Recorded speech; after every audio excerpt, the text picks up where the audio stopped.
So what aspect of clowning allows people to kind of engage in this space in a more socially acceptable and I guess casual way? So, but when we talk about masculinity, we're talking about what do humans need to turn off the ego. It's the exact same reason why people are assholes on the internet and not in real life. Yes. As long as it's still framed as play, and like you said, everyone's having a good time and we're all doing this together, it's okay. But when someone's not having fun and it continues, it's no longer play, therefore this has changed into something else. Play and torture are very similar. And if you've ever hung out with a 4-year-old that is learning boundaries, yes, you understand. People go crazy. There are some clowns that I'm like, it's so great that you gave yourself that. I will let you do that over there. Oh, wow, that's wonderful. You did what? Okay, I'm not kink shaming. I am kink asking why. Yes. But Hello, you beautiful people. Some of you might notice that the audio quality in this video is just a little bit different than normal, and that is because one of these 3 dogs managed to unplug the microphones for this recording. I did my best to, salvage some stuff. I added some subtitles and I put it through some AI stuff to clean up the audio, but it's a little bit different than how I would like it to be. That being said, I think this is one of the most engaging conversations that I've had on the show so far. I've learned so much about, ego and human emotions and playing and just all the schmatterings of the human experience. And now I cannot wait to present to you Sizzle the Clown. Sizzle, you are a multifaceted performer who engages in immersive performance arts, and you like to focus on the emotional art of play. More specifically, you are a clown who does birthday parties, corporate events, and you are part of a traveling circus. Thank you so much. I really appreciate the time. Thank you for being here. I'm so excited to be here. It's fantastic to sit down and regurgitate all the things that I love to somebody who wants to hear about it. Fantastic. Speaking of which, can you tell me a little bit more about the emotional art of play and what does that mean to you? So, everybody learns how to be a human the exact same way, and that is through the art of play. And when we are playing as children, it seems like it's just a way to occupy our time, but really it's the way that we are learning about our environment, it's the way we're learning about our society, it's the way we're learning social skills, it's the way that we're learning what behaviors are acceptable and what are not, what is taboo and what is not. And we, through a long process of institutionalization, we are slowly moving away from that, even in children and also, but most especially as in adults. And the emotional art of play, calling it the emotional art of play, and being aware that it is important and intuitive and a practice as opposed to a time sink, is a way of reframing something that is so distinctly important and human to something that we should be doing more often. And as clowns, as very specifically as clowns, it's our job to practice inviting people into experiences that they might not normally say yes to in their casual every single day lives. Okay. So what aspect of clowning allows people to kind of engage in this space in a more socially acceptable and I guess casual way? So to answer that question, I would have to kind of explain what clowning is from like a very base standpoint. What's all about? So clowning is humanity through a focused lens. And it is seeking humor in any facet that you can find and pulling and tugging at that humor until a storyline grows. Whether that is on stage or whether that is at a birthday party or whether that is on the streets of Paris. The act of clowning is finding a line between you and an audience member where there can be found laughter and tugging at it until a story forms. Period. Okay. Now, when we're talking about practicing clowning, Also, if he's bothering you, I can move it. No, I'm so fine with it. If he's bothering you, you can handle it, but I love him. He's so good. Hey, do you want to wear a hat? A lot of the animals love to make guest appearances on the show, and it's fantastic. You're not a hat dog? Okay, I respect it. You can just hang out with me. I forgot the initial wording of the question, but it was along the lines of this. What does clowning do to allow people to engage in play in a little bit more of a safe and casual way? Fantastic. Okay. So when we are putting ourselves in clown space, we are letting the ego die. We are killing the ego. A conversation that happens in practical clown circles often surrounds the topic of the death of ego. And the ego is the part of you that tells you that you're uncomfortable, that you're doing something wrong, that you need to be conforming to a specific set of expectations, and those expectations are rigid, you're not allowed, and that anxiety that you're not doing what you're supposed to be doing. And when you practice death of ego, which is part of clowning, you are telling yourself that those things don't matter near as much as the experience. And when we're practicing clowning and we're doing clowning to an audience and specifically interacting with play, we are taking all of those expectations and we're putting it in a tiny little box, and we're throwing that box over our shoulder, and we are proceeding with a distinct lack of caution, but weirdly, a significant amount of practice. You can't just go into any space and be like, and expect that to have to be palatable or well received, or especially if you're pushing boundaries, which is way fun, but also like you have to navigate it carefully. You have to practice interpersonal communication to a degree that you can tell when your fellow actors are no longer having fun, or your fellow audience members, or some person on your street that you're antagonizing because it's funny, or a little kid at a birthday party that's overstimulated. You have to practice interpersonal skills to a degree that you can kind of tell what's happening before the line is crossed, so you can redirect. It seems chaotic, and it seems wild, and it seems absolutely 100% improv, and to some degree it is. But a lot of it is practicing social skills by helping the audience inform that we're all agreeing that our expectations are out the window. Sure. Okay. Is that a good answer? Yeah. Fantastic. Fantastic. It sounds like clowning and just that whole art form, you have to have a master level of awareness, situational awareness, the emotions of the room, the feel, understanding where lines and boundaries are, the sensitivities of the crowd. There's a lot of things to be mindful of. Yes. You also have to have enough, you have to have enough confidence to be like, I can handle this, but also enough humble to be like, do we know everything? Everybody does not need to be at 11 right now. We get to pick and choose our moments, and being able to pick and choose your moment is only comes with practice, and practice means that you're constantly screwing up. Baby clowns are awkward, but baby clowns are awkward in a fantastic way. Watching baby clowns practice clowning, you're like, ooh, you're going to think about that later for the next 5 months. But guess what? Exactly. Oh man, that's a mistake that you're going to feel, but it's not a mistake, it's a practice. It's a practice, and we're practicing. You're not embarrassed. We have learned something very important today. Very, very good inspiration. Yes. That redirect of anxiety of what did we learn?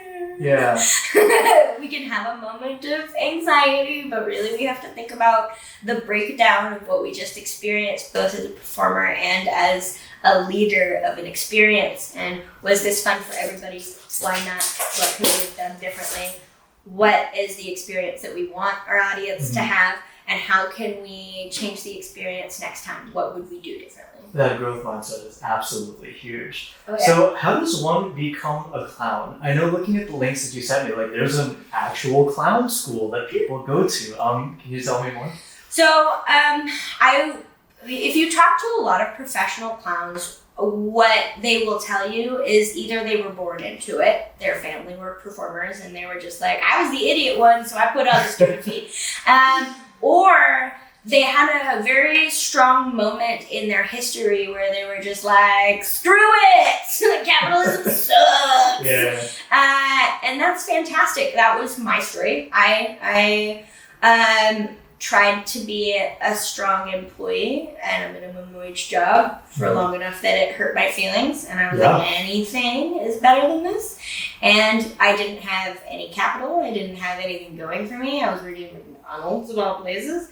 And I was like, if I don't, like, I have to find something else or I'm not going to be here for very much longer. And I found an ad for balloon twisting, and I was like, if we're playing the fuck it game, why not? Right? Yeah. I hope that's okay if I swear. Absolutely. Fantastic. Please, yeah. And that just kind of, it was a life-changing moment of realization. I loved it. It was like mainlining joy, which is what I really needed. It gave me the creative space. It gave me income so that I could afford to go to therapy, which is what I really needed. And then because I was like a little dirt child. I was like a little crusty kid. I listened to a lot of press punk. I fantasized about jumping on trains. I played ukulele on the streets of Spokane. Gotcha. Ooh, yes. All the check marks. Right. I was smelly. And clowning, because my chosen practice was with children. I had to clean up my act. Right. I had to practice self-control. I had to not show up smelling like pot all the time. I had to grow up. I was forced to start caring about myself, not as a person, but as a character. And in the point of my life at that moment, it was easier to care about myself as a character than it was to care about myself as a person in capitalism. Yeah. And it made it so much easier to practice that self-care. And now I'm a human being that bathes regularly, and I love it. Yeah. I go to the bathroom and toilets that flush. It's That's good. Running water is amazing. We love that for us. That reframe again is really interesting because I know I played guitar and I sang for years back in what feels like another lifetime. But at the beginning, like most people don't have the confidence to just go on stage and just do the thing. You imagine a persona that you can take on, and that person's very good at performing, and you just fake being that until it eventually you become it, right? Fake it till you're making it is 100% real. 100% real. I got a compliment not that long ago. I randomly started a conversation with somebody on the street, and I do that constantly. I'm bad at it. Sidebar. I was at a crosswalk and I was eating chocolate covered espresso beans out of an open bag, and this guy was like giving me the eyeball because I was also dressed like a crazy person. I don't remember what I was dressed as, but I was in a costume, and like apropos of nothing, I was like, "Would you like some?" And my buddy Presto, who is a city person, I am not a city person, was like, "You can't do that to city people. It makes them uncomfortable." And I was like, "That's weird. It's free chocolate." But a friend of mine, we started a random conversation with somebody on the street, and after the conversation was over, it was a beautiful conversation. We were chatting for like maybe 2 hours, and it was fantastic. We talked about a lot of deeply emotional trauma and just some rando, whatever you're up to. In some ways, I feel like it's easier to open up to complete strangers because that can just disappear in the walls. You never have to deal with that again. But it gives you the liberty to really say some deep shit. It's weird. I love that. And my friend was like, "How do you do that? How are you so comfortable with strangers?" And my response was the exact same thing you just said. It was like, "I'm not able to do that." I don't even remember what that lady's name was. I hope she's doing great. It sounded like she needed that boost, right? Like, it's so much easier to view humans as humans than something like a fellow weirdo figuring out the world that's confusing and awful and crazy all the time, than it is to see them as somebody to be afraid of. Because if I had to look at every human as if I was afraid of them, I just do not have that emotional capacity. It's terrifying. I do not. No, thank you. I just don't want that. Yeah. So I think underneath it all, humans, people, we're a lot weirder than we let on. yeah. And I think the very important thing is to find the others. Yeah. Like, it's very hard because everyone's wearing a mask, quote unquote, but once you realize, like, hey, you're weird like me, underneath all these 17 layers, then you can really connect on a deep level that you otherwise wouldn't be able to. Have you heard of the concept of mask theory? No, please tell me more. Okay, so the clown face is a mask, right? When we start learning clowning, we start talking about mask and mask theory. Or at least if you get super into clowning, then you start talking about those things. If it's like circles clowning, you're like, this is my face! But when we talk about mask theory and about the difference between Sizzle human on the street and Sizzle clown with the nose is a perceptible difference. It feels I am a different human being because I have taken off my people costume and I put on my stupid costume, and that means all bets are off. I get permission. And that means automatically, instead of curbing my reactions, I have implicit expectation to turn it up to 11. Okay. And that means that I get to. I before we started, we were talking about Ren Fair. I am Puss in Boots at Ren Fair, and I am not in control of the Puss in Boots. I wish I was. Puss in Boots is a fantastic personality to wear. It's very much so the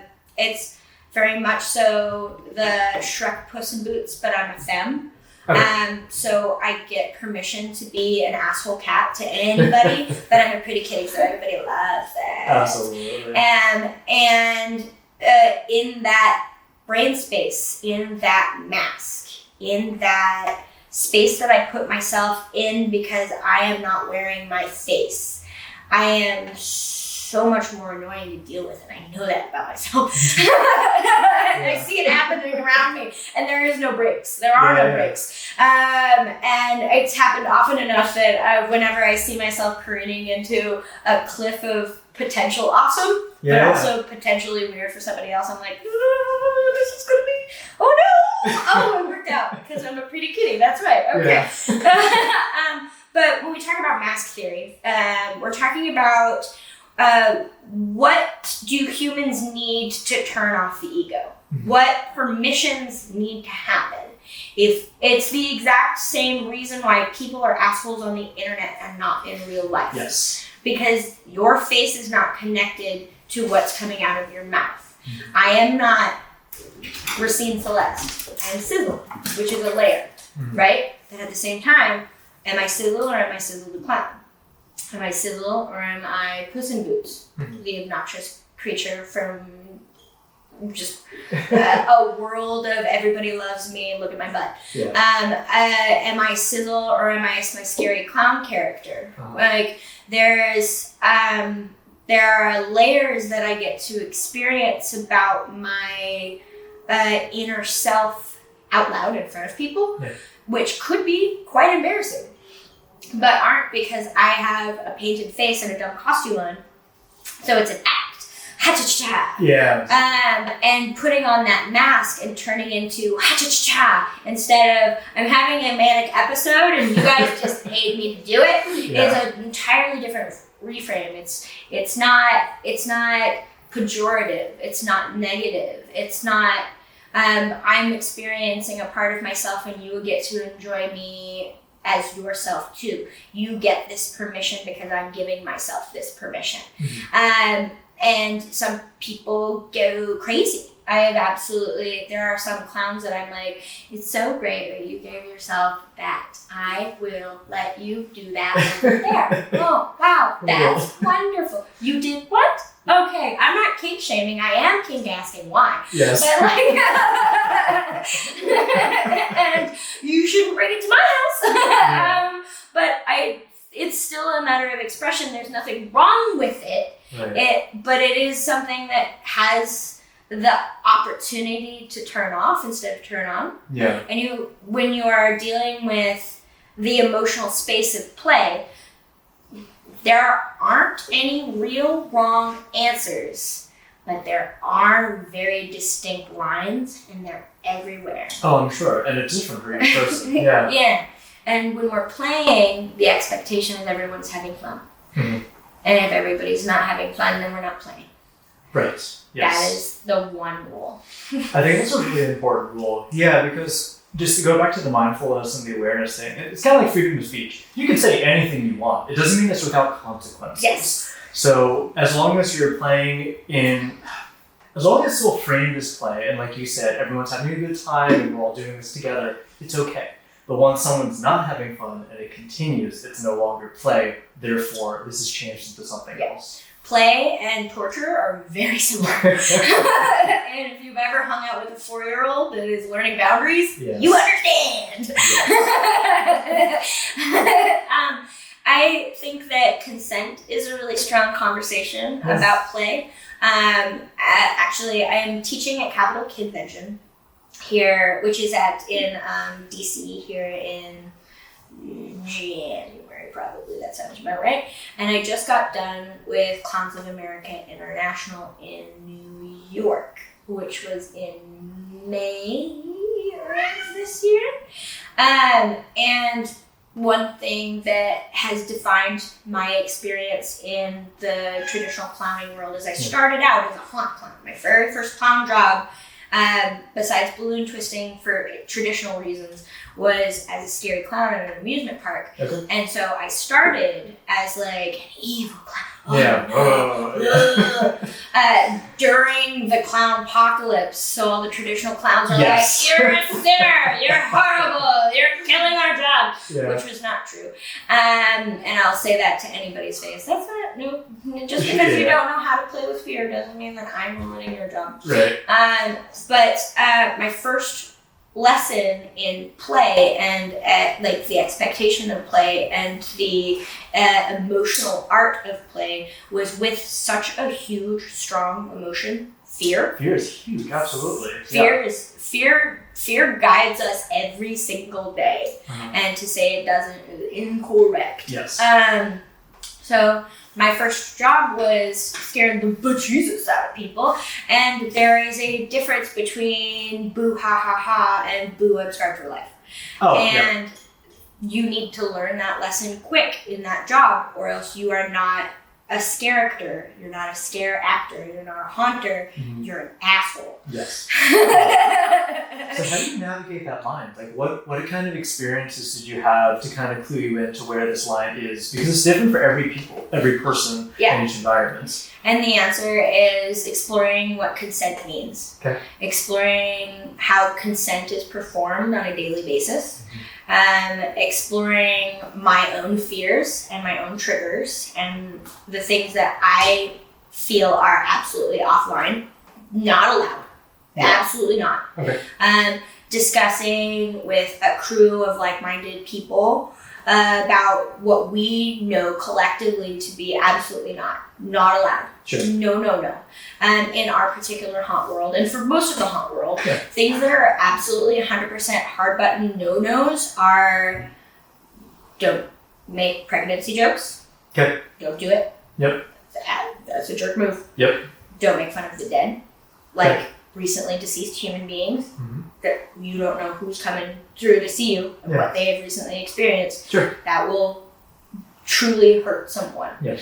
And because we were in Idaho and Mormons were a big deal, religious iconography. Okay. But for whatever reason, Eastern religions were on the table still. All right. Weird. Whatever. It is what it is. Okay. But we don't talk about religious stuff. We don't talk about God or what heaven and hell. Sure. Just because that is such a deeply held belief, and that are things that sit here. Yeah. Right? There are some things that sit here. Mhm. There are some things that sit here. If you go to a haunt and there is a sexual assault joke anywhere in that haunt, that means that somebody on that team is not playing the game right. Right. Yeah. Yeah. There's just certain boundaries you don't cross. Yeah.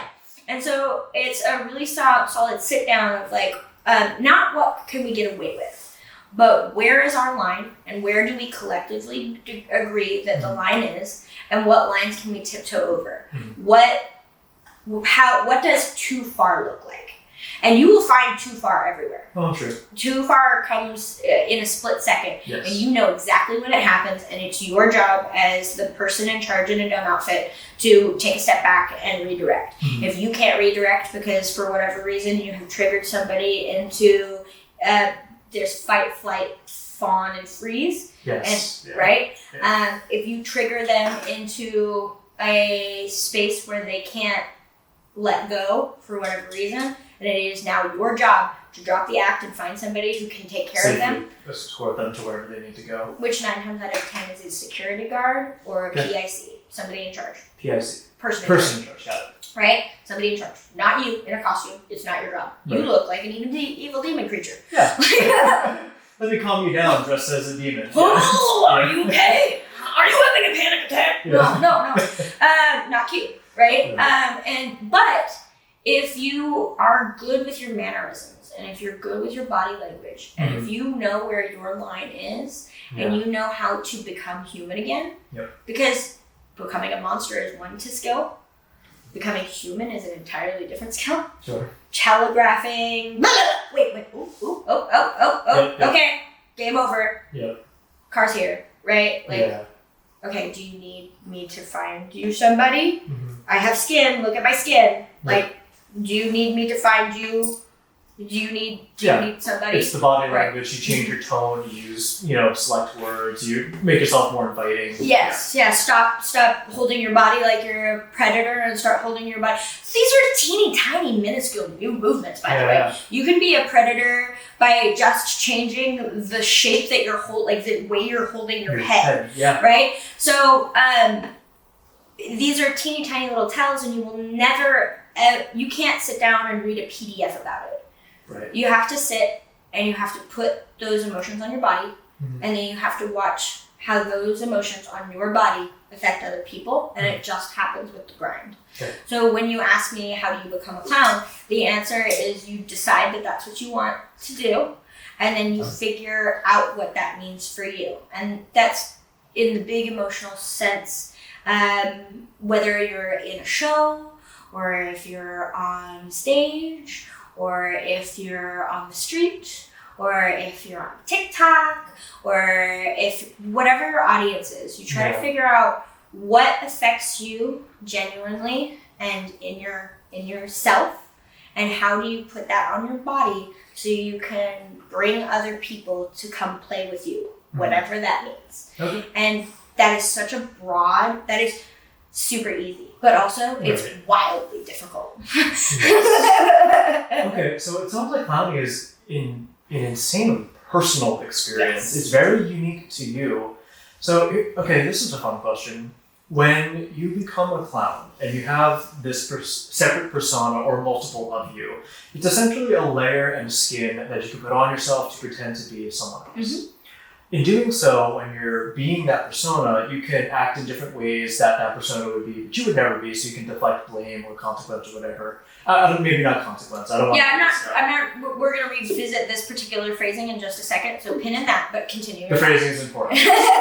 But how do you separate the person who is the human being behind everything and the persona, and when they act, and if the persona acts quote unquote out of character, something they overstep the boundary line, it still goes back to the person being the thing. Yes. I feel like these are very delicate lines, and caught up in the moment, they're very easy to cross. You are always in control. Got it. I made the joke that I'm not in control. But I know what you mean. Yeah. Puss in Boots will say and do things that I personally would never do. Sure. But I still make that decision, and if I make somebody feel bad, it is my job, not as Sizzle the clown, not as Sizzle, but as Racine Celeste, the human being, to take ownership of the way I treated somebody, and to either approach them and see if I could solve it, or take it on as a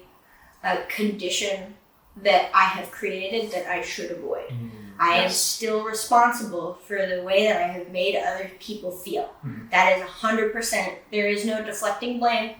But when we are talking about the different like layers of self, when I say that Puss in Boots would do things that Sizzle never would, or I would never do, what I'm kind of referring to is the way that I hold myself confidently. Puss in Boots is a million times more confident than I am as a human being, right? Puss in Boots will approach people like this concept socially that cats are kind of sensual. I am not that creature. I am not. In playing a sensual cat, I am mocking the fact that I think that idea is stupid, but it's really fun to play that, right? It's a little bit teal. Right? I straight up, somebody was flirting with me and told me that my eyes are pretty and I didn't know how to respond, so I was like, have you seen my butthole? And I would not have done that as a person. I would not have reacted that way. That's not how that's not how I deflect the guy at the gas station. Of course. That's not how, right? This is not a conversation I have in any other capacity. Right? But because I'm a pretty little kitty cat, I can do whatever I want.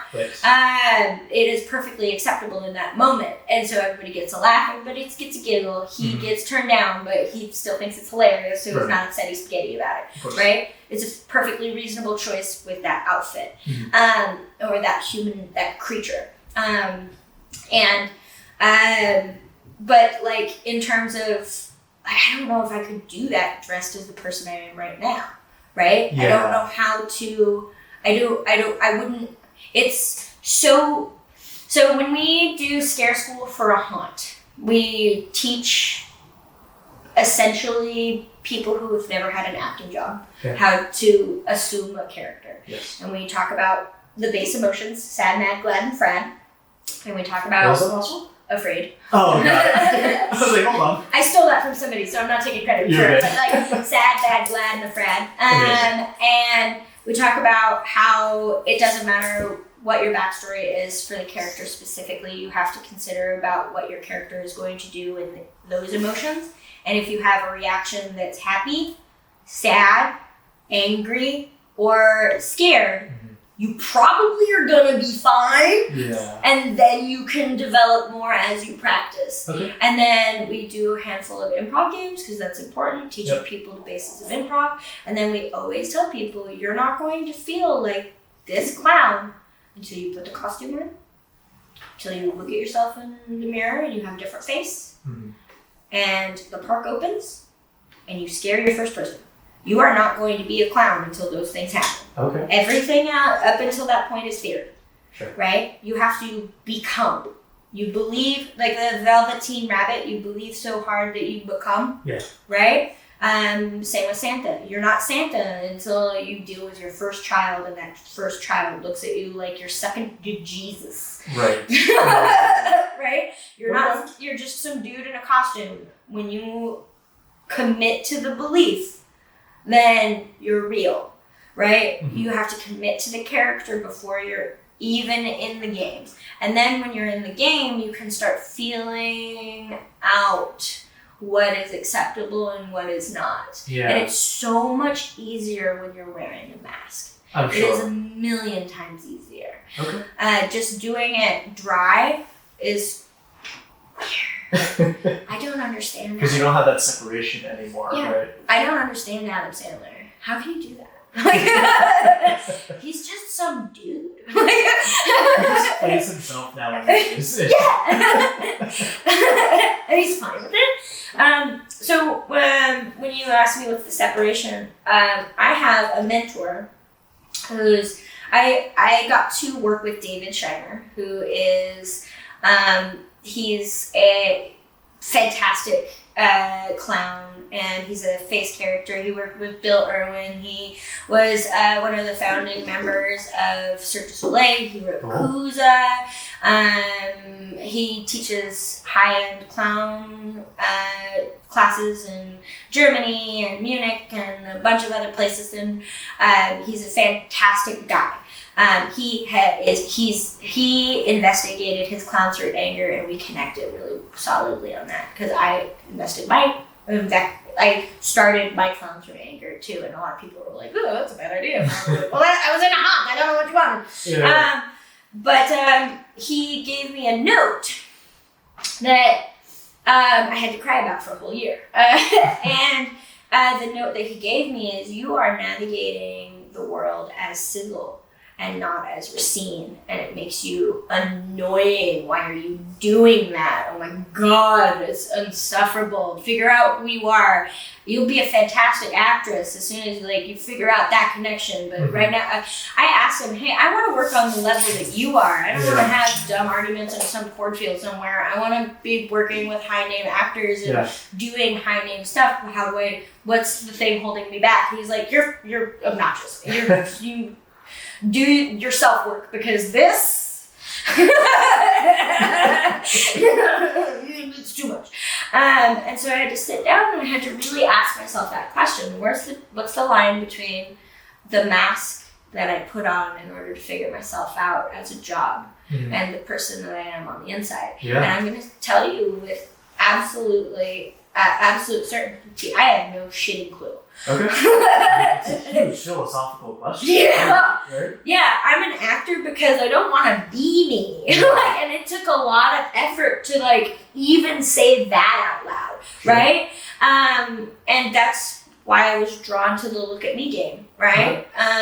But when we talk about our motivations and when we talk about what pushes us through world, not our jobs, but our passions, what makes life worth living, what makes the next step tenable, even when the world feels so crazy, what is the motivating source of your whatever is, what is the fuel to your fire? It always came down to, what can I get away with? And being a clown lets me get away with whatever I want. And the human being that I thought I was didn't feel like I had those permissions. But the wild thing is, I've had those permissions this entire time. I'm a friggin' clown. Yeah. Dude, therapy's getting weird lately.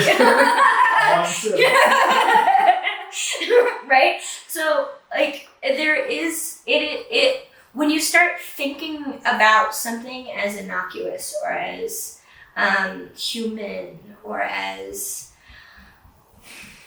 deeply personal as joy and play and connection, it's a string that unravels. And recognizing that it's not just for 8-year-olds at a birthday party, that it's for everybody, that it's important and it's healthy and it's the human condition. And you might be playing in a sandbox as Cat in the Hat with a bunch of little kids and getting sticky, but really what you're doing is you're teaching small people how powerful the art of pretend is. Right? And the art of pretend is how we got on the moon, my dude. Right? That concept, you can do anything you want in this world. The only thing that's holding you back is yourself. Is that 100% true? Right? But it's all how you can imagine. You're only limited by the possibilities in your mind, but you're also limited about what you're afraid of and what you tell yourself you can't do. And once you start looking at where those voices are coming from and what those noises are in your head that make your tummy go icky poops, you start getting really internal, and you have to remove yourself from that internal as well, or else you'll get also crazy. There's 2 lines of crazy, you just kind of have to stay right in the middle. Yeah, dude. There's this concept, the clown is walking, the clown is walking on the tightrope between great joy and great sorrow. Because like that is here. How do I transition this? So when you think about the Looney Tunes, yeah, and when you think about Elmer Fudd and his constant battle trying to get Daffy Duck or Bugs Bunny, and the absolute terrible bodily harm that he receives in the pursuit of his end game, which is ultimately murder. Yeah. In any other context, that is terrifying and awful. Right. But because he lives and he succeeds and it's funny, it's not terrible. The red nose is a caricature of the drunk. Mm-hmm. And alcoholism is not funny. Alcoholism is terrible. But playing an alcoholic is hilarious, right? Because our inhibition is removed. Right. Yeah. Right? Playing a villain, nobody wants to be a villain. Nobody wants to accept being a villain. Nobody wants to be the bad guy in their own story, right? Right? Nobody wants to look at themselves in the mirror and be like, I killed puppies? Really? Oh my God, what did I do? Oh God, that's crazy. What? How did I make these decisions? Right? Nobody wants to face their negative black spots, right? But playing a villain is so much fun. Oh yeah. It's silly. I can see that. It's goofy. And so being able to talk about a perspective shift, the difference between nobody cares and nobody cares is a huge, it's powerful. It's amazing. I am definitely ranting. You should probably ask me another question. No, I love it. It's when you create characters and personas for yourself, is it more of I have this idea and I'm going to build and create, or is it, am I pulling on this thread and I'm discovering what already exists there? It's the potato tomato to some degree. Sure. Sometimes I'll be like waist deep in a character and I'm like, wow, what a profound thought I just had. And I have to dwell on that. I have to write this down in my journal. And then sometimes I will go at something that I think is like really deep and really mindful and like, man, I'm just gonna nail this, and it falls flat because I'm trying too hard. Okay. Right? There's this concept that is another weird clown rule. It's not, don't be entertaining, be entertained. Okay. Right? Tell me more, yeah. Don't seek out being interesting. Just be interested in what you're doing. Okay. Right? Don't try too hard. Nobody's gonna get on. Nobody likes that. Sure. Nobody likes a desperate salesman. Nobody loves that.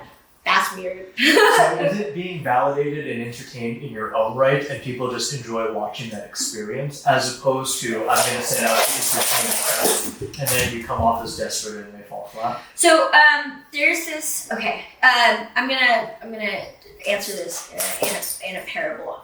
So you know that part in your heart where you're like, oh, everybody's looking at me. Oh no, everybody's judging me. Oh no, everybody's watching. I just screwed up and everybody knows. Yep. This is awful. Oh, they're judging me. This is the worst thing ever. I have never been, there's no better way of shutting off that voice than realizing now I have to get an audience for this dumb thing I thought of and nobody cares.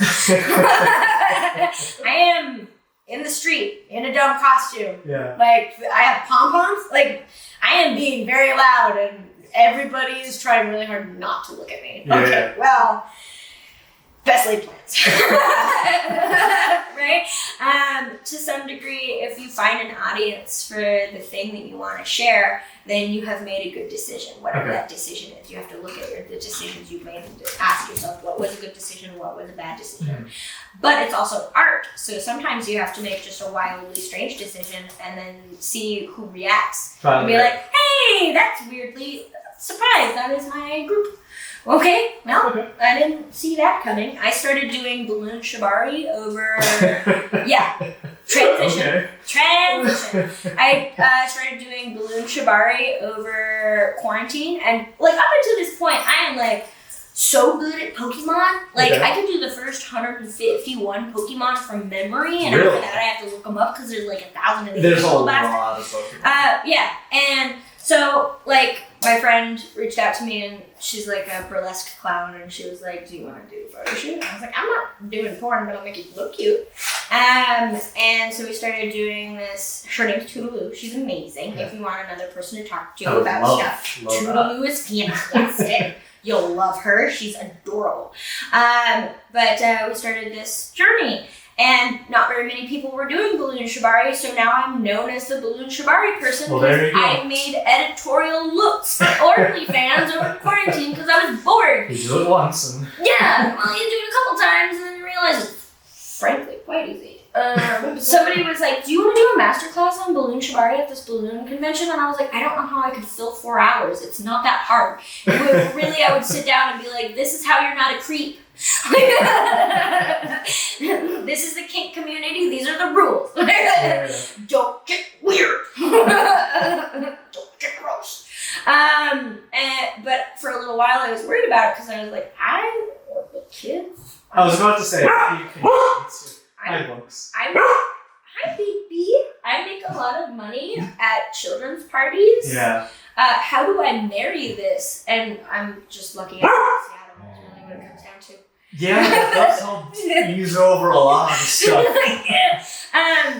Some traditional clowns from the South were like, how do you like play to such a wide clientele base? Yeah. I was like, most of my kids as adults are millennials. Yeah. And I see them at adult parties. Like, just have hyper-liberal millennials around and it covers most of your bases. Yeah, it's not taboo over here. That's really what it comes down to. It's not weird. Not everybody collectively is really interested in half-naked clowns. It's real easy. I don't know. It's not really been a problem for me personally. It's not my niche. But I have randomly gotten Venmos from people who just like my outfits, and I'm not saying that sucks. Exactly. The audience thing is hilarious. I was talking to a comedian, and they were doing jokes in like the South, like Alabama, and they made a couple of gay jokes, and it was hilarious over there. They couldn't get enough of it. He made the same jokes in Seattle. They're like, okay, and cool. Where's the joke? And it's just hilarious. Where is this like is this like a snapshot of life thing? Is he like? Is he pulling like a Seinfeld? Like, what's going on here? Absolutely amazing. Okay, so you marrying the two is just really simple because Seattle. Because Seattle. I'm a liberal, and it's not weird to be a grown-up that hangs out with kids. It's not weird.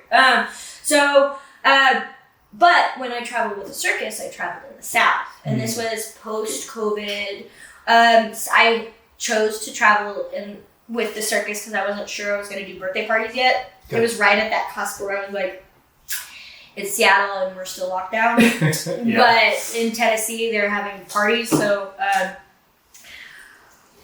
I could travel with the circus. Somebody asked me if I wanted to, and I was like, what else am I going to do? Stay home and be upset? Yeah, duh. So you quite literally left to join the circus? Yeah, I literally ran away to join the circus. And I have never, first of all, I wasn't entirely sure that the East Coast existed until I got there, so that's nice to know. But also, like, it's an entirely different country. Yeah. It's an entirely different country. I grew up in Orlando. It's very different between here and Seattle. Crazy. Or there and Seattle. Yeah. People knew I was from Seattle and kept on asking me if Seattle was still on fire. And I was like, first of all, that was Portland. Yeah. And second of all, the cops started it and it was out in 4 hours. I don't know what you're talking about. Very Seattle. Yeah, this is... I don't know, are you talking about the chop? There was a significant amount of graffiti. It seems a little terrifying if you saw it on Fox News, but like the graffiti's still there. Like it's not worrisome. Oh, you're talking about Capitol Hill Block Party? Yeah, that happens every year. Like it was just political that one day. So, like, it was really cavalier, and they were convinced that I was living in a communist hellscape with my blue hair, and I was like, you guys That sounds about right, yeah. Very classic Seattle. You guys don't have good roads. I don't know what to... Priorities are just in different places, it's fine. got off the airplane in Alabama, and it's the first time I'd ever been to Alabama, and I stood out like a sore thumb because I had blue hair, and I was like very clearly, like a queer Seattleite, you know, coming off with all the other redheaded kids, right? Like, you know, it was really strange to experience the different versions of America. But then, like, getting back on the airplanes to go to Seattle, and you're like, I'm at the right gate because everybody's wearing slashed clothing. And flannel. Yeah. They have strong opinions about facial piercings. Like, this is fantastic. This is, Seattle? This is the Seattle space? Yes. I found your others. You either look like you're about to go on a hike, or you look like you're about to go to a house show. Sometimes that's the same outfit. But that perception of audience, the things that I would have done with children here in Seattle, the jokes I would have told, I was really nervous to play with kids from like a different religious background. Oh, yeah. Right? I didn't even realize it till I got there. Jesus is everywhere. Turns out, wow. Weird. Who knew? Who knew? Well, right? Like there was a couple of times we were. So the group that I traveled with was largely Latino. Okay. If you're gonna ask who are the best circus performers in the United States, I grew up with a bunch of Colombians. Yeah. Yeah. Like, we're talking about 10 generations of circus performers in one family, and they're all there, right? Oh, and the answer is Latinos. The Latinos make the best clowns. Latinos make the best acrobats. Like, Latinos make the best food. Like, we're if you're hanging out in a circus and there is a Latino circus family, just hang out with them. Yeah, try to make friends with them. They are fantastic. I don't regret hanging out with any of those. They were fantastic people.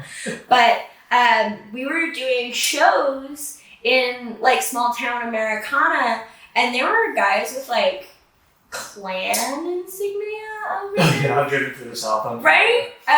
In the front row. Confederate flags flying. Yep, it's making weird comments about the cute Latina girls that are showgirls doing their thing.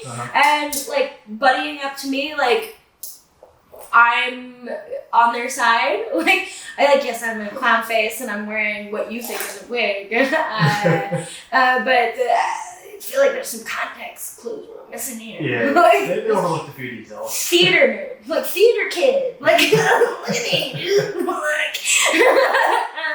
But it was just a weird way of like, what behaviors telegraph well? How do you communicate? What values matter the most in those spaces? There's a group in clowning. So there's a lot of different traditional clowns, and a very strong group in traditional clown worlds are the gospel clowns. Those clowns that use clowning to teach the word of Jesus. Okay. Wildly. Which is also where scary clowns came from. Tell me more. Not all clowns are A students. Okay. Some clowns are D students. Yeah. Some clowns who have the heavy responsibility of talking about the mortal soul in a dumb outfit might hit the wrong buttons. And around about the time that clowning got big in churches was around about the time that scary clown cults came out in 80s movies. Interesting. I've never made that connection before. But okay. Yeah, dude, isn't it weird? And I tried to say that to some gospel clowns once, and they got very angry at me. And I was like, you just told me a story about how you guys dressed up in clown as the 7 deadly sins. What did your wrath clown look like? Tell me, and be honest. Did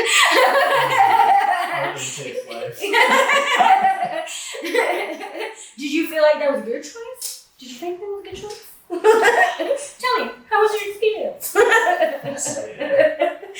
Okay, so tying this back to you graduate clown school, right? I'm going to try to make this as close to the college analogy as most people, because most people, a good majority of people are familiar with that. Okay. You graduate, college, you graduate Clown University.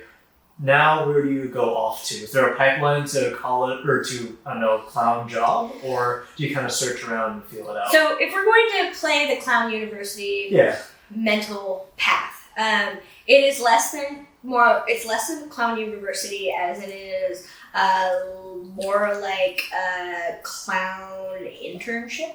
Trade school? Yeah, trade school. Yeah, okay. And then clown school is less, here is all the things that you need to have to succeed. Have a good time, kids. Yeah. It's more like, hey, we're getting together for a week. Put together all of the thoughts that you had, and we're going to talk about them. Got it. And to people who might understand you, not the muggles, right?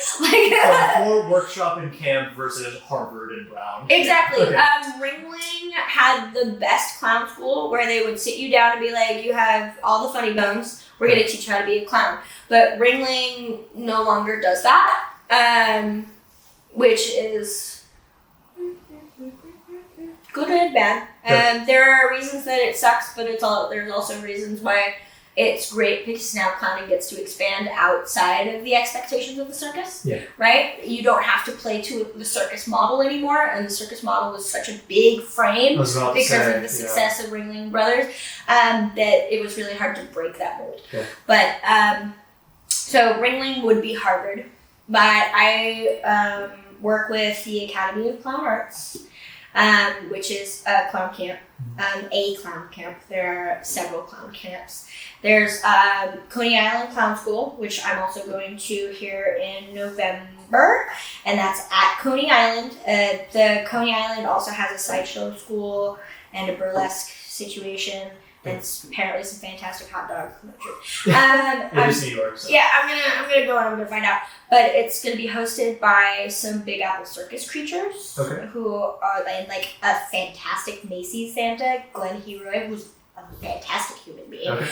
And so that's also a week-long intensive. There's also Moose Burgers, which I've never been to, but that's another big name. Okay. And then there's Abner the Eccentric has a clown school for a week.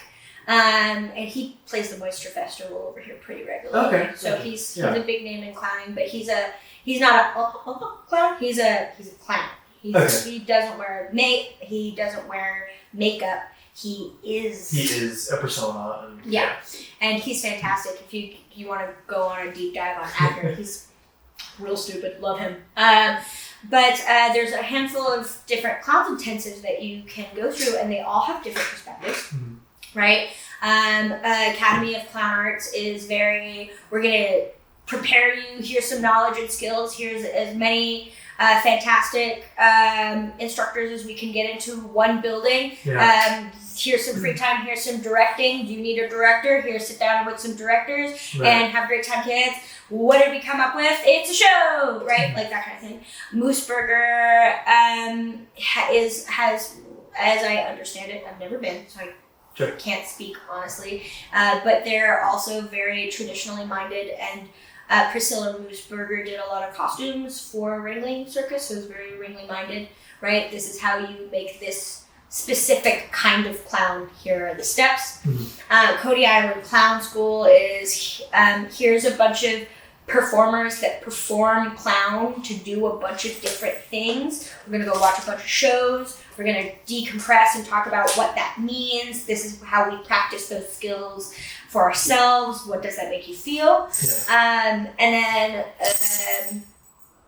And if you go to an intensive with a very specific clown entertainer, what you're really learning is their practice, what their how they get into the brain space. Okay. How Avner the Eccentric doesn't have the same clown brain body connection as David Shiner, right? They're two entirely different people. David Shiner teaches eccentric clowning, but so does Danny the Idiot from the UK. Danny the Idiot is adorable, and he is not an angry creature, but David Shiner is, right? What are these different processes? How do we process being a human being? What does that practice look like? What games do we play with ourselves And how does that make us feel? Thank you for protecting us. Aspen, the house is okay, I promise. You're so good.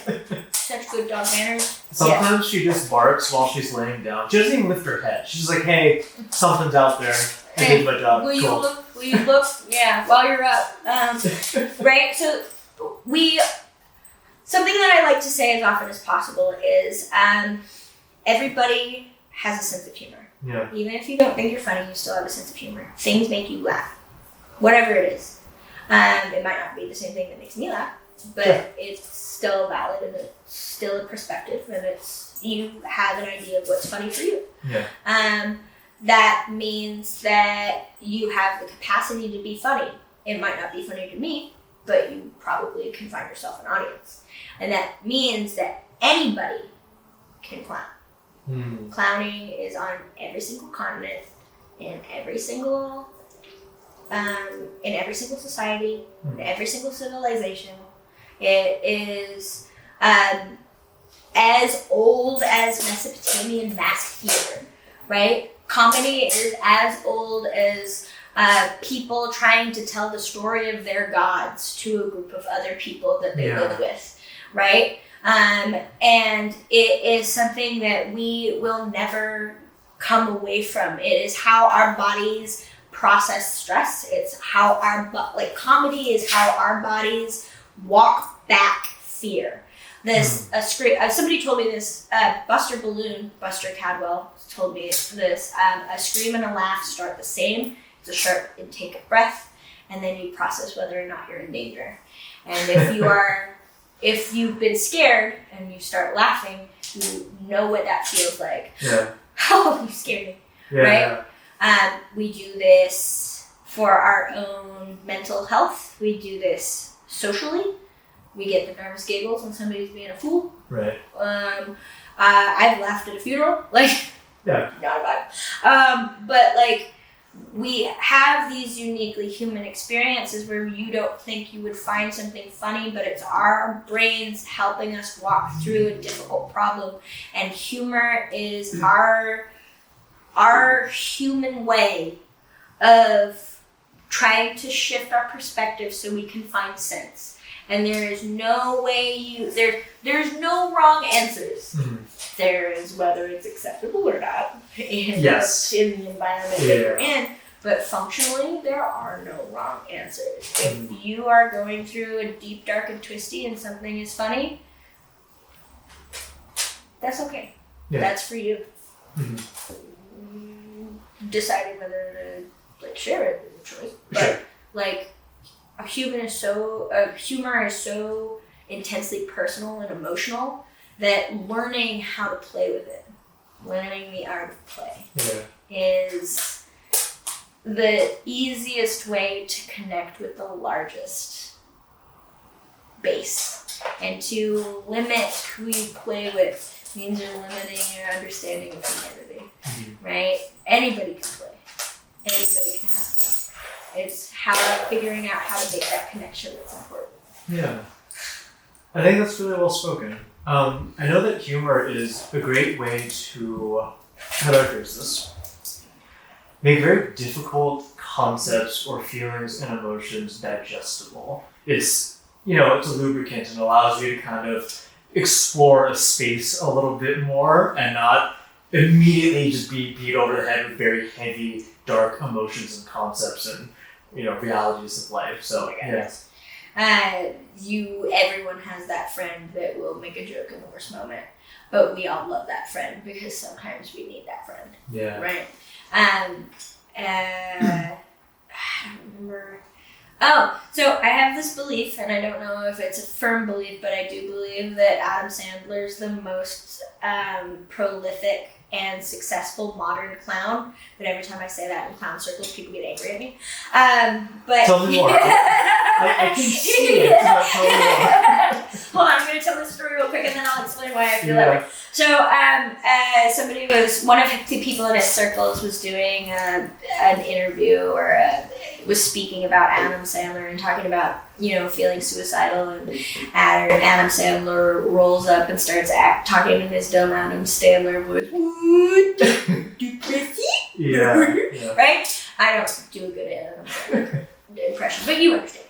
And that was the moment that the thing that they were carrying broke. Because like if you're dealing with the dark and twisty, there's a moment where you can come up for air for the first time, and that's sometimes people refer to that as breaking the surface, right? And that was the moment they broke the surface in their dark and twisties in that moment, and I was like, well, yeah, that's very Adam Sandler. That makes sense, right? And like that was an emotional connection with a friend, but also very Adam Sandler. Now, I believe that Adam Sandler is one of the most successful and prolific modern clowns because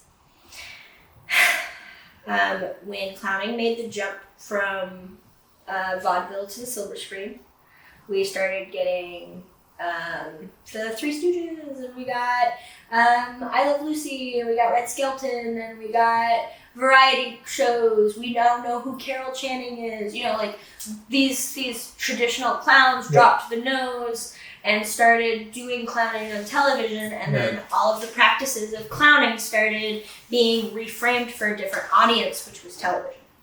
And some of that went the variety show route. Some of that went the stand-up comedy route. Fun fact, stand-up comedy has echoes, is a straight-up echo from minstrel clowning, which is very American. Okay. Maybe not the best form of clowning, but that's fine. History. But some of that moved into movies, right?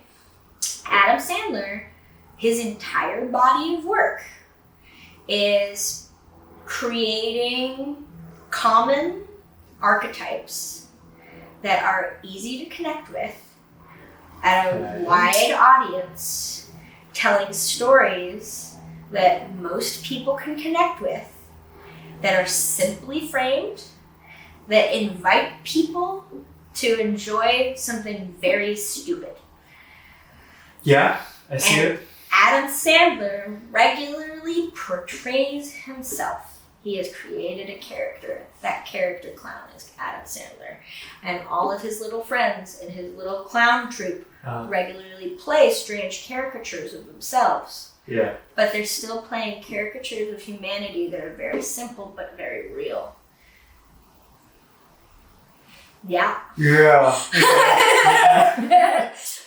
I see it. 50 First Dates, Click, Mr. D's, Blended. The list goes on. Yeah, and if you sit down and like watch through his, like, I'm not gonna say I'm a huge Adam Sandler fan. I came to this conclusion after I studied. I started considering what modern clowning looked like, and I started asking myself, like, okay, clowning is not right. We moved away from the circus. What does modern clowning look like? And I started learning about the standard three. So if we're talking about three people clowning, we're talking about Larry Moore and Curly, Stooges, right? Yeah. So you have the first clown who's in charge, the second clown who wants to be in charge, and the third clown that everybody beats up on. Very standard, very specific. If you want to get even more intense, there's the fourth clown who calls attention to the fact that the clowns are a problem, right? Okay. So if that was in the Three Stooges, that would be like Shep, or like whoever is their straight man, right? Mm-hmm. That's Parks and Rec. Right? Like that's Brooklyn Nine-Nine, right? The core four, which is that concept of there's somebody in charge, there's somebody who wants to be in charge, there's somebody who's motivating the conversation through their problems, the problems that they start because they're stupid, and somebody who's being like, why are you guys like this? That's the core four concept of clowning. That is all of the sitcoms that have ever existed in Western civilization. Yeah, I can see the archetypes now. Right. Yeah. And so I started thinking about who's the most successful. And then I thought, well, Dwayne "The Rock" Johnson's on the list. Okay. Because he only ever really plays himself. Also true. He plays a caricature of masculinity. Yep. Right? It's a very specific caricature of masculinity, right? Mm-hmm. And it's through different facets. He's either a muscle man or he's a muscle man feeling emotions, which is hilarious, right? Mm-hmm. But he doesn't have the same body of work as he doesn't have the same body of work as Adam Sandler. Who has the body of work that Adam Sandler has in modern television? He's incredibly prolific. I feel like most of the bangers on Netflix are just Adam Sandler films. Yeah. Yeah. And if he's not making a movie with his face in it, he's producing a movie. Yeah, that's with his same brand of comedy, which is easily accessible to a wide variety of audience. He has nailed the common denominator comedy shtick, which, if you're like a snob, you're like, oh, it's an Adam Sandler movie, but at the same time, it's still funny. Yeah, I like it. It may not be the best film, but I'll easily be entertained. It's very much worth the first watch. Yeah, it's great. It's gonna definitely kill an afternoon. It's fantastic, and you're gonna laugh. You're not gonna get through a single Adam Sandler movie without laughing a little bit. Yeah. Right? I would even argue that he is one of the most successful SNL people. I forgot he was on there, but you are absolutely right. Yeah. And like Tina Fey and Amy Poehler also have had success, but they do not have the same level of success as Adam Sandler. Yeah. So when we're talking about who fulfills that archetype of clowning, I can't think of anyone else. And I've been looking. You're right. That's a tough one because Tina Fey had 30 Rock, and then Amy Poehler had Parks and Rec, but they never did the movie stuff. I mean, there's Bridesmaids and all that. But I would say it's just Adam Sandler. Ignoring just the SNL background, I can't think of anyone more prolific and a household name with that volume of work more than Adam Sandler. Yeah, and he recently came out with a cartoon where it's the Class Pets. I don't remember the name of it, but he voices a lizard, and the lizard goes to every single person in the classroom that he's in, because you have to take the lizard home on the weekends or else the lizard's gonna die. And he creates an emotional connection with all of these children, and it's their secret. And, it sounds cute. Super, super duper cute. So I was watching this with my clown buddy, and I know that Adam Sandler knows he's a clown because one of the jokes that they make in this movie is there's a little girl's birthday party, and it's very like Baruch assaults, dad wants the best for his little girl of vibe. So he's like, balloon animals, we got bubble animals, and there's this guy making a balloon animal out of bubbles, and he hands it to the kid, and the kid pops it immediately. He's like, you're not holding it right. And me and this fellow balloon twister had to pause the movie because we were laughing so hard at that joke. We were laughing until we could not breathe. We were crying. Because this speaks to a very specific emotion that only like professional clowns that work with children and balloons would know. Like making a Mickey Mouse for a 3-year-old and handing it to the 3-year-old because that's what mom wanted, and the 3-year-old immediately taking the ears off and going, damn it. Is such a real feeling. And that's an Adam Sandler show. That's an Adam Sandler show. He has to know. He has to know. He has to know. So, yeah. We can talk about all sorts of really fantastic comedians. But when we talk about who has shaped modern comedy, who has had the most reach, who has had the broadest form of joke, right? The family man, the drunk teenager, the derpy husband, the bad boss, the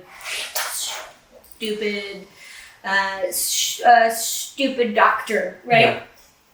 It's so diverse and real and human and joyful to some degree, right? It's an expression of fun. He pokes fun at everybody.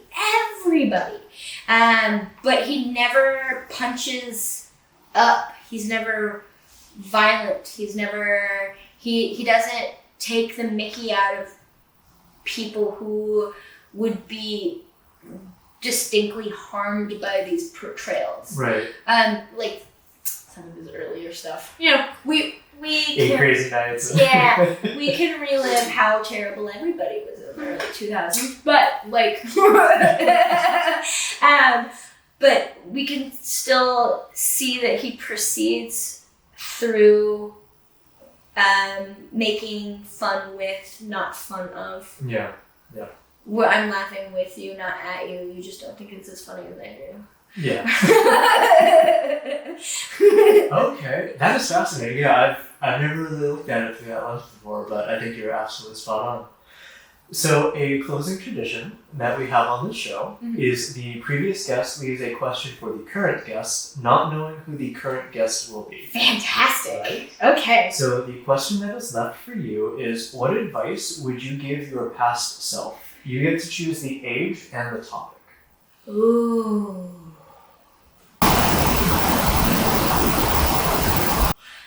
My advice would be for my teenager self, and it would be not a specific train of. It would be a meditation and not necessarily a specific piece of advice. It would be consider the difference between running away from and running towards. Okay. Can you give us a little bit of insight? My success, I'm always more successful when I have something that I'm moving towards instead of just trying to get away from. I had a really tumultuous childhood, and I spent a lot of time running away from a lot of different problems, which I thought was the answer towards, right? I was like, I just need to get away from this space. I need to get away from this mindset. I need to get away from whatever it is. But when I stopped thinking about it as I need to get away from this and I need to find something different, then I found more success that way. And part of me wishes that I started that thought process earlier. Not that I didn't end up someplace fantastic, but that the differentiation between I gotta get away and what's next. Yeah, I think that's really important because the whole passion versus fear thing, like, you can run away from the thing you're afraid of. It doesn't mean the new situation is going to be that much better. But if you run towards the thing that you're passionate about, there's love and there's whatever that you're looking for on that side, your world should be better off assuming you found the thing. You're feeding interest instead of feeding fear. Yeah. Yeah. Okay. I love that. Yeah. Good. I like this practice. Thank you. Well, Sizzle, this has been an absolute pleasure. I've learned so much about clowning, and honestly, the emotional and the awareness that you have to do this craft and to do it well. Really, really insightful, and I really haven't looked at that in that lens before, so thank you. I really appreciate you inviting me on, and it always makes me happy to share the things that keep me up at night. I appreciate it. Well, thank you so much. Cheers. Cheers. Cool.